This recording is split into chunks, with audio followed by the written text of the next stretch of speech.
Hello mga idol, good morning sa inyong lahat. Good vibes tayo mga idol. Hindi hindi madaling masira ang relasyon ng mag-asawa or magjowa kung maganda ang pundasyon nito.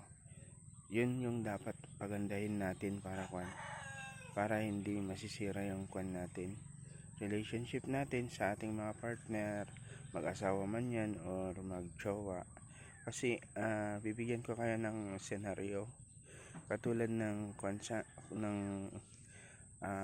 structure.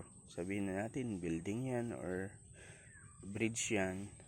Kung maganda yung pundasyon nito, kahit anong calamities, kahit anong bagyo, lindol, hindi yan madaling masira kasi maganda yung pundasyon nito. Katulad din sa relationship ng mag-asawa at mag-boyfriend, girlfriend, kung maganda yung pundasyon nito, kung ano man yung kahit anong pagsubok na darating sa kanilang buhay, hindi siya madaling masisira or hindi sila madaling attempt na maghiwalay, ganon. Kaya yun lang yung natin. Foundation, sabi natin, ay yun. Ang concept nito yung yung pagmamahalan nila sa isa't isa.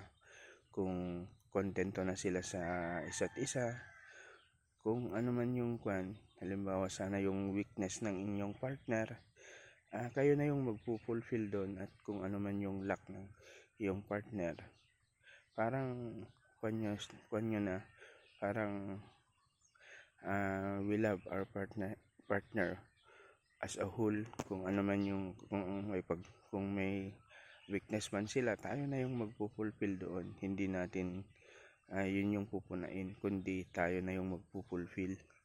Kaya mas maganda yung relationship na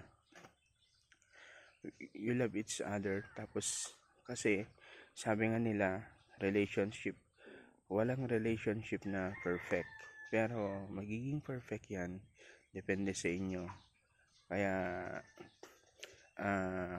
natin yan, kung gusto natin na maayos yung relationship natin, be contented to each other. Yun yung isa sa at ano man yung pagsubok na darating,